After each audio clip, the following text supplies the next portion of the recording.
Paper Mario for the N64 is my favorite game of all time. It's not even particularly close either. While some other games have definitely hit higher highs in some categories for me, there's not a single other game that's more replayable, enjoyable, or important to me in a broad sense as Paper Mario. You see, this game came out a little over 2 years after I was born. While I was too young to properly play it at release, my older brother did end up getting it, and as a result, some of my earliest memories consist of playing this game on my family's old N64. I've literally been playing Paper Mario for as long as I can remember being alive. And just like I've grown into a 22-year-old adult since then, Paper Mario is about to turn 20, at least in the US. So in this video, I wanted to pay respects to the legacy of my favorite game of all time. We're gonna be talking about Paper Mario.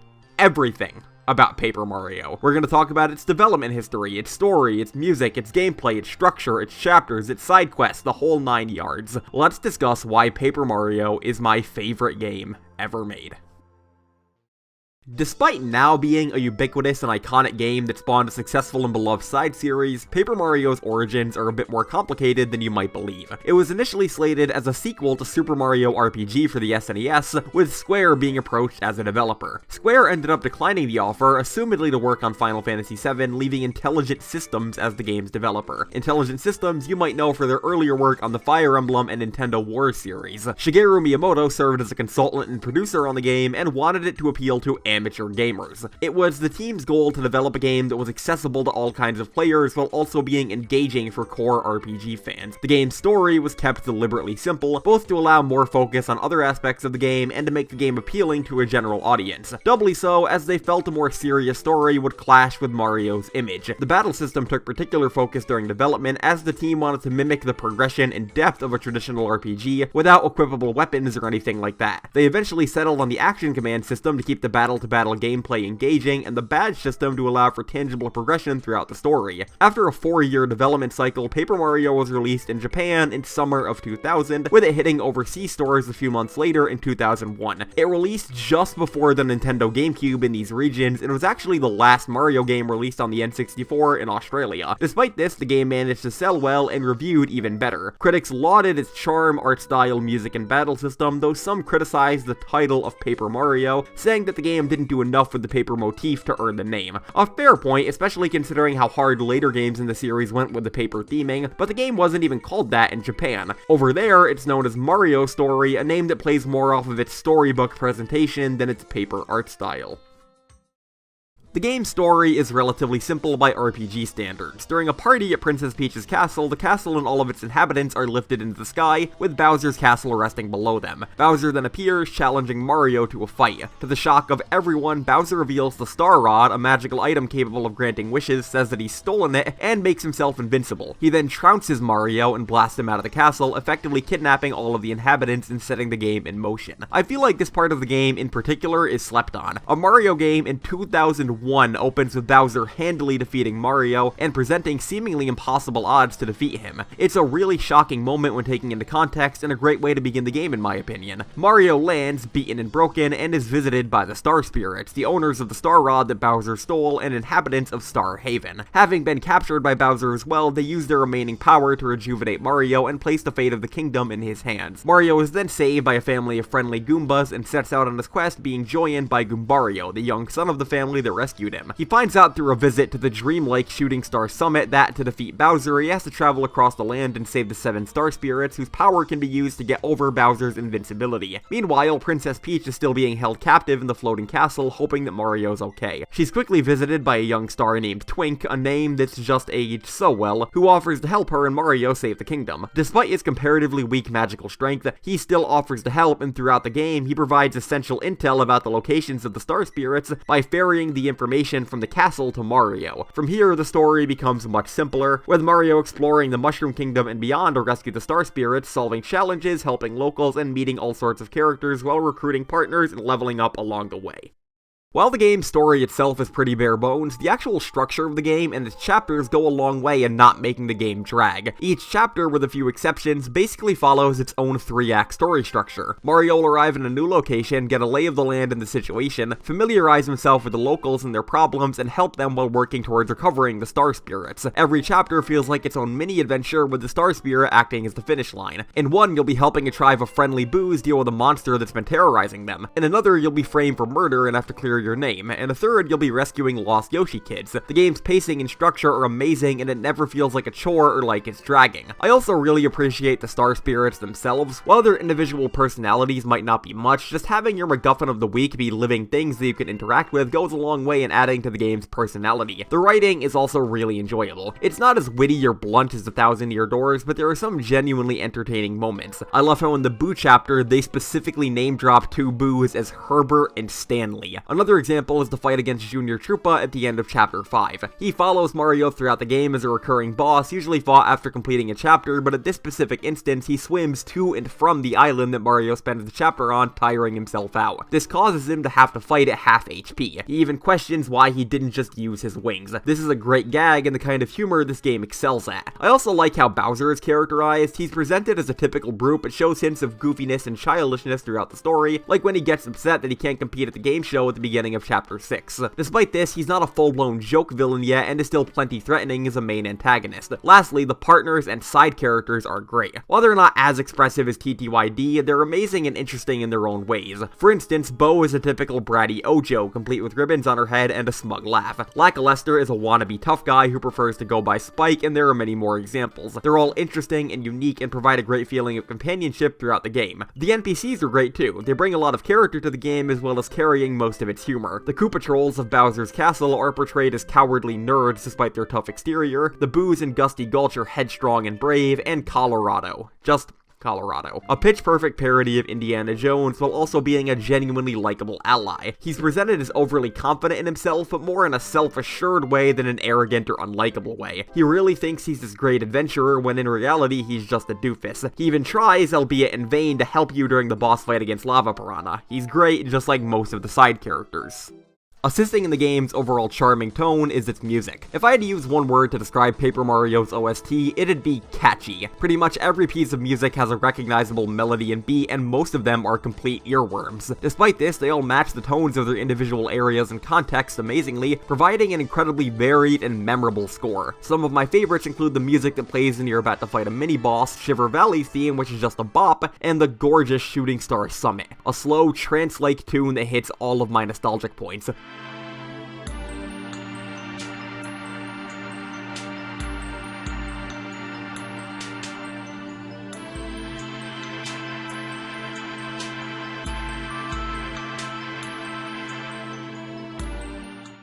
The boss themes are also particularly good. Each boss has its own unique battle theme, and they all suit the villains they're paired with extraordinarily well. A lot of my affection for the game's music might be simple nostalgia, but I genuinely think the compositions are just good. Yuka Tsujiyoko is responsible for the game's music, and she really knocked it out of the park. I can't think of a single track I dislike. I honestly think that this game's OST across the board is the best in any Paper Mario game.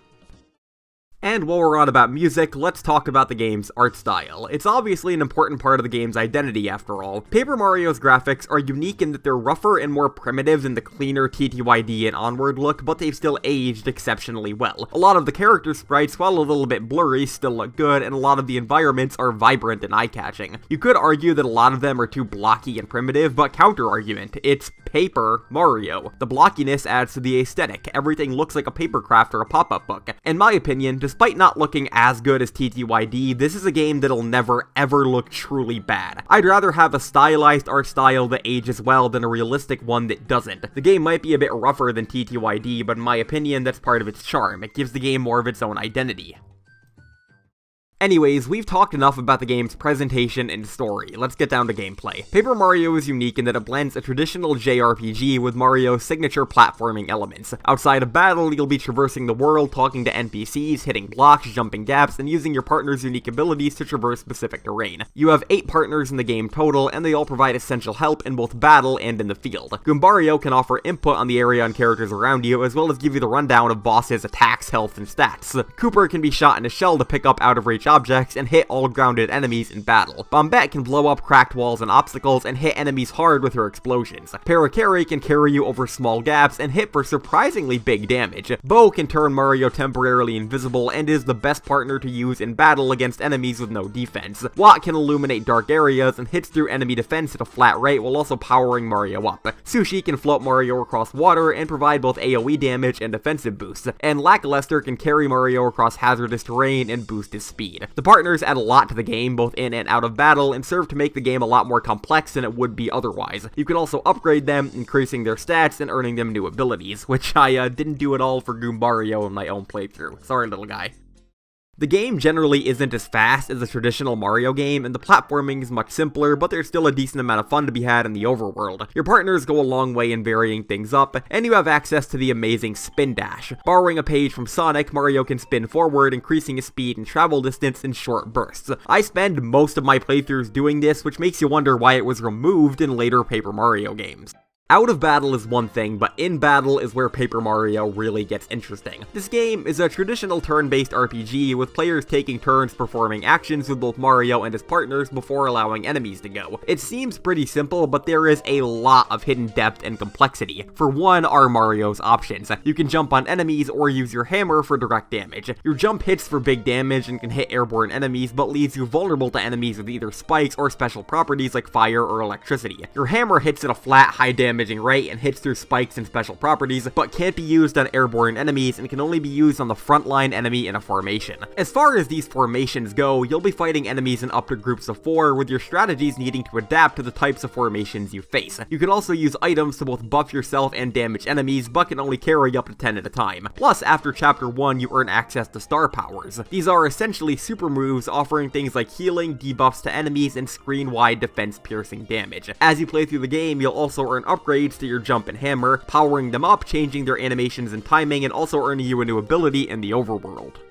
The battles aren't as simple as just selecting an attack and going, though. This game uses a system known as action commands to further the complexity of battles. Every time you or your partner use an attack, there's an active input that you can do to maximize damage and effect. For example, pressing A when you land on enemies during a jump will deal more damage and allow you to follow up with a second jump. Timing your stick movements correctly with your hammer will deal more damage, and pressing buttons in order with certain attacks will boost their effectiveness, etc. You can also block enemy attacks by timing an action command perfectly when they hit you, which adds a lot of player involvement during enemies' turns. This is easily one of my favorite things about the game, and turns what would otherwise be a pretty simple and mindless experience into a truly strategic and skill-based one. If you can't time your action commands, you're at a severe disadvantage. For reference, you don't get them until the end of the prologue, and the prologue is easily the slowest and most boring part of the game. The action commands really liven things up. There's a ton of hidden rules with them too, which gives the game a lot of stuff to learn on repeat playthroughs. For example, you can first strike enemies, hitting them in the overworld to get an extra hit at the beginning of battle. You cannot use an offensive action command on a first strike, but if an enemy first strikes you, you can use a defensive one. Rules like this add a lot of depth to your strategies and abilities.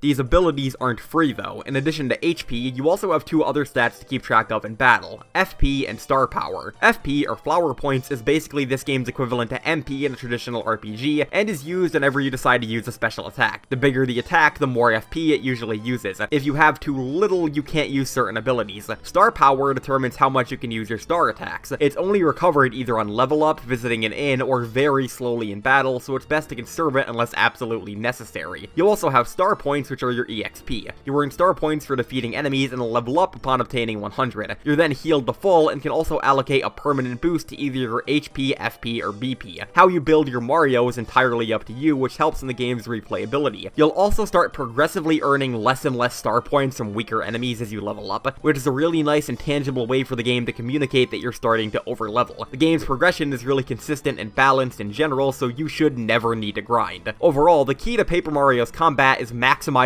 damage and your lead in battle while using as little resources as possible. This isn't the extent of Paper Mario's character building though, far from it. The real best thing about Paper Mario, and the thing that sets it apart from any other JRPG, is the badge system. Badges are earned throughout the game in various ways, and can be equipped to Mario for all sorts of effects. Some grant permanent buffs like defense or attack, some nullify certain enemy traits and resistances, some give you entirely new abilities or attacks, and some are purely cosmetic. Badges use a stat known as BP, or badge points, which can be increased in increments of 3 to a maximum of 30 on level up. Each badge has a BP cost to be equipped, so switching or varying your badges for each battle is advised. Badges are incredible. They add so much depth and customizability to the game. You can truly build your Mario however you want. You can make an offensively focused Mario, prioritizing attack badges and overwhelming enemies. You can make a defensive Mario, prioritizing defense and outlasting enemies. You can make an ability-focused Mario, diversifying your options for any situation. You can make a Faith Mario, a Dex Mario, anything you want. There are entire YouTube channels and challenges dedicated to making specific builds out of badges. They're that complex. Me personally, I usually go for a mixed build, investing a lot into negating certain enemy traits with other investment into attack and defense. But that's what's great, you can do whatever you want. The badge system was further elaborated on in TTYD, but was sadly dropped in later Paper Mario games. Some of my favorite badges include the incredibly overpowered Power Bounce, which allows you to continually jump on enemies until you miss an action command, and Dodge Master, a badge that increases the number of active frames on your block. So, that's Paper Mario at a base mechanical level. But I'm not done yet. This game's too important to me. For the rest of this video, I want to go through the game's individual chapters, bosses, and side content and tell you my personal highlights. Let's roll. The prologue is a nice introduction to the game, easing us into its mechanics and world while introducing a lot of likable characters. The boss fight against the Goomba King is a highlight as well. You can attack the tree behind him to deal massive damage and instantly defeat his minions, but if you do, he'll do the same to you later on in the fight. Following this, we arrive in Toad Town, travel north to Shooting Star Summit, learn our quest, and get outfitted with action commands. The game is afoot. Chapter 1 begins as a breezy little stroll with some nice catchy music. We arrive in Koopa Village and find that it's being attacked by fuzzies, gross little parasites that suck health. We encounter Cooper, whose shell has been stolen, and fight with him to get it back. Afterwards, he joins us. We then travel to the Koopa Bros' fortress, a large puzzle-filled stronghold where we also meet Bombette, a spunky female Babam. She joins us and we eventually take on the Koopa Bros. After defeating their brilliant Bowser disguise, the fight is pretty easy. We recover the Star Spirit and head on. Chapter 2 opens with Princess Peach and Twink traveling throughout a secret path in her room to Bowser's study, reading his diary, and finding out that the next Star Spirit is being held in Dry Desert. Twink relays this information to Mario, and we take the train to Mount Rugged. We meet Parakarry, a clumsy Post Koopa who drops some letters, and after recovering them, he joins us. We eventually make it to Dry Desert, a large, maze-like desert with tons of hidden treats. After traversing it, we find Dry Outpost. This desert town is home to a lot of shady characters, one of whom tells us that we have to access the mysterious Dry ruins to find the Star Spirit. We quickly do though and enter the ruins. A puzzle-filled dungeon awaits us and is capped off with a boss fight against the spooky but ultimately Tootin' Koopa. Star Spirit saved. Chapter 3 opens with Peach and Twink snooping around Bowser's library and hearing rumors of the evil Tubba Blubba, a monstrous beast who Bowser had also granted invincibility. He's also guarding a Star Spirit, so it's Mario's duty to find a way to defeat him. We travel to the mysterious trick-filled Forever Forest and come by Boo's mansion. After fumbling around the mansion for a bit, we eventually meet Lady Bo and surprisingly the Star Spirit. Bo's already recovered him and offers to give him to us if we help her defeat Tubba Blubba, who's been terrorizing her Boos by eating them. She then joins us and we set out to Gusty Gulch. Here's where we get our first look at Tubba Blubba as he scarfs down Stanley, a Boo who was helping us. Now it's personal. We make our way to Tubba Blubba's mansion and traverse the dangers inside. We eventually encounter him personally but manage to slink away, finding a talking key named Yaki who unlocks the secret to defeating Tubba Blubba. Unfortunately, Yaki spills the beans and a chase ensues. The Boos of Gusty Gulch sacrifice themselves to hold off the monster, and we make our way to the bottom of Gusty Gulch's windmill where Tubba Blubba's heart awaits. We battle the heart, and after his defeat, he recombines with Tubba, ending his invincibility and beginning one last short battle. He then surrenders, coughs up all the booze he's eaten, and runs off crying. Star Spirit get. Chapter 4 begins immediately after arriving back in Toad Town, as a herd of Shy Guys are wreaking havoc, stealing from residents, and generally causing a ruckus. We find our way into their base, the mysterious Shy Guy toy box, and what's honestly a pretty arbitrary puzzle, I'm not really sure how you're meant to figure this out, and things get going. We travel through the toy box, making occasional trips back to Toad Town to return lost goods before meeting Big Lantern Ghost. This mysterious specter wants to battle and is ultimately defeated. His lantern houses Wat, a baby little Sparky who joins us. We then take on the leader of the Shy Guys, General Guy. This is one of my favorite boss battles in the game. General Guy has a lot of personality, and his increasing frustration at his army's inability to stand up to Mario is hilarious. He's soon defeated, and the Star Spirit is ours. Chapter 5 opens with Peach baking a cake for the obese gourmet guy in exchange for information on the next Star Spirit. He spills the beans, or cake I guess, telling us that the next spirit is located on Lava Lava Island. Mario groups up with Colorado, an adventurous archaeologist Koopa, and after clearing up a whale's indigestion to get a ride, we set out for the island. The island is pretty much one big Yoshi's Island reference, with Yoshi's traveling about, piranha plants to fight, and ravens also being present. We discover the path to the island's volcano, which houses the Star Spirit, is unreachable, but before we can dwell on that for too long, all of the Yoshi kids in the village go missing. We set out to rescue them, meeting Sushi along the way. She's the Yoshi kids' babysitter and joins us to help us find them. After recovering all of the Yoshi kids, the Yoshi chief grants us the Jade Raven as a thank you, which opens up a secret path in the island's jungle. We take the path, which leads us to Raphael Raven, leader of the Ravens. With his help, we get a path to the island's volcano. We traverse it and end up in the lair of Lava Piranha, the boss of the level. After a seemingly easy battle, he quickly revives, even stronger than before. We still manage to take him down though, reclaiming the Star Spirit and then escaping from the volcano. Chapter 6 opens with Peach competing in a game show against Bowser's minions, which incidentally also gives her information about the next Star Spirit's location, Flower Fields. To access Flower Fields, we need to find 4 magic sprouts hidden throughout the overworld. One is in Mount Rugged, one is in Forever Forest, one is in Toad Town, and the last one is on Lava Lava Island. After recovering them all, we enter Flower Fields, and I'll be honest, this is my least favorite chapter in the game. Our quest is to restore the area's sunshine, which has been blocked out by the evil Huff and Puff. The problem is that the level is basically just 6 linear paths with NPCs on each end, and you spend the majority of the chapter running back and forth between them. The music is also not the best track in the game, being this droning, whiny sounding tune that's meant to articulate the sorry state of Flower Fields.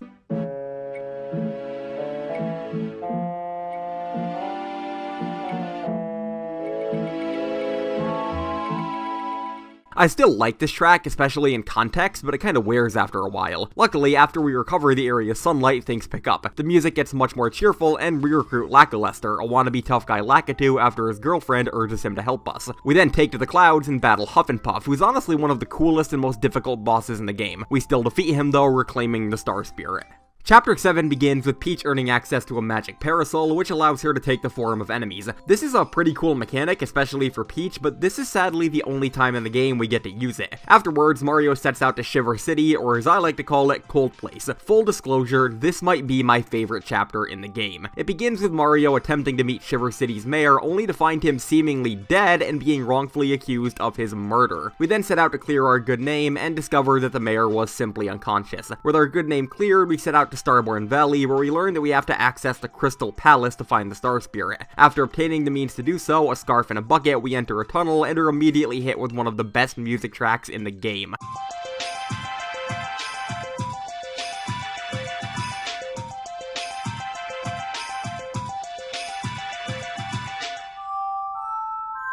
After navigating the slippery Shiver Valley, we reach the Crystal Palace, which is full of mysterious puzzles and tricks. We also encounter Duplighost, who make several efforts to mimic Mario's partners, some more effective than others. After a bit of puzzle solving, we find the evil Crystal King and take him on in what's probably my favorite boss fight in the game. The music is great, the fight is legitimately difficult if you don't plan for it, and the Crystal King has a wide array of attacks, both offensive and defensive, to keep you on your toes. After his defeat, we've officially obtained all 7 Star Spirits. Chapter 8, the final chapter, opens with Bowser preparing to fight Mario by securing Peach and slapping away Twink. Mario then enters Star Haven, which is just a gorgeous area with a great music track. It's a simple loop, but it's so serene and beautiful. I love it.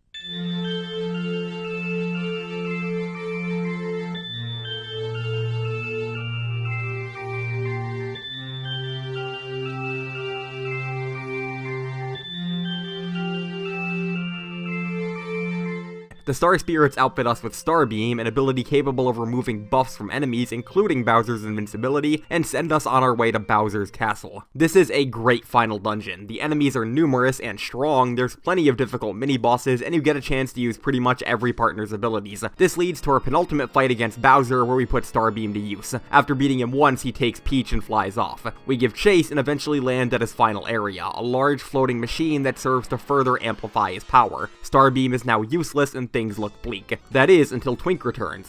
Twink bravely stands up to one of Bowser's minions, Kamikoopa, and using the wishes of Peach manages to defeat her. Twink then joins with the other Star Spirits, amplifying Star Beam into Peach Beam. We're now able to once again cut through Bowser's invincibility, and one final battle ensues. This final fight is amazing. It's intense, with Bowser hitting like a truck, having 99 health, being able to heal, and having a wide array of attacks and strategies to use. After a long, grueling battle, Bowser is finally defeated. Mario recovers the Star Rod, and peace is restored in the Mushroom Kingdom. What follows is a great epilogue sequence where we attend another party at Princess Peach's castle, only with every major character along the game's story meeting us there, offering their input and praise for our victory. After this is one of the best credit sequences in any Nintendo game ever. Probably any video game ever, if you ask me. A parade of pretty much every character, boss, partner, and major NPC in the game. It's a great capper to the experience and a fantastic way to end the game. Sadly though, what follows is also probably my biggest problem with Paper Mario. It just kind of stops. There's no post-game, no New Game Plus, no anything. The game just ends. This is especially sad because there's a wide array of optional side content that I didn't even get to talk about yet. And I guess, yeah, we should do that. Let's talk about Paper Mario side quests and optional content that you should complete before you fight Bowser.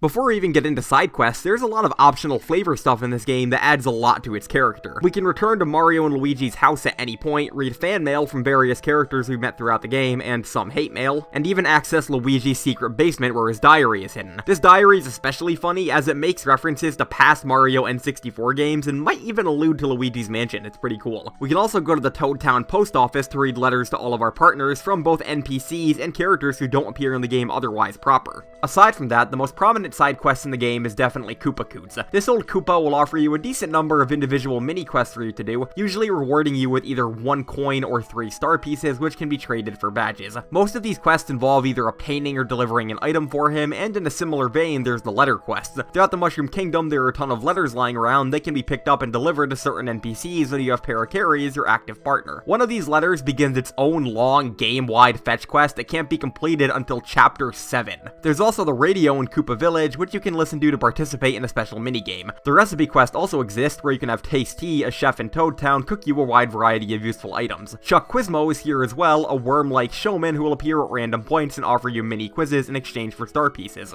In addition to all of this, there's a ton of little hidden goodies throughout the game. These include finding and delivering a doll to Goombario's little sister, battling the rare Amazy Daisies who have a load of health but give loads more XP, and tons more. Going over all of these little mini quests would take ages, so I'll spare you the details. Just know this is a very dense Nintendo game. But that's not all. There's a few more cool aspects to the game, one of them being the optional bosses. There are quite a few of them, and all of them offer a challenge that's usually above the typical area boss. Some of them include Blooper, who's fought 3 times in forms of increasing strength to earn access to Toad Town sewers, Bazaar, who can be either fought right at the beginning of Chapter 2 or skipped until you're stronger by telling him you're Luigi, Kent C. Koopa, who's pretty difficult on a blind playthrough but is a cakewalk if you know his weaknesses, the Dojo, which houses 5 optional fights, including the single strongest enemy in the game, the Master, a Super Saiyan Toad with attack power and health that rivals Bowser. And most importantly, there's Anti-Guy, a powerful, mysterious Shy Guy with 50 HP who hits like a truck. If you fight this guy too early while you're unprepared, good luck. There's even an optional fight in Chapter 8 against 3 of them at once, but I only recommend doing this one if you're absolutely certain you can win. All of this side content helps make Paper Mario feel like an honest-to-goodness adventure that you can play at your own pace. It's amazing. And I think that covers Paper Mario. As I've said a few times, this is my favorite game ever made. It's a dense, fun, brilliantly paced RPG with amazing presentation, a ton of great mechanics, and boatloads of charm. In addition to this, and this is a bit more personal, it's also been a constant in my life for as long as I can remember. My older brother and sister tend to go through flings with video games where they either like them or completely ignore them, but they're both always down to play through Paper Mario. My sister, who lives on her own, went out of her way to buy her own N64 and a cart just so she could play this game after the Wii Shop channel shut down. I have so many memories bonding with family over this game. It's an incredibly sentimental and important game to me. But where does that leave us? The Paper Mario series is one that's often draped in conflict these days. People fighting about where the series went later on and asking why we can't return to games like this. Me personally, I don't really care. While I would love to see a new game in this style, or even a remake of this game, as long as I have the original to play, Nintendo can do whatever they want with the series. It's not like they're taking away my ability to play this amazing game. This game might seem paper thin, but it's one of the most dense, content-packed, and solid games ever made, and my personal favorite game of all time. Thanks for watching.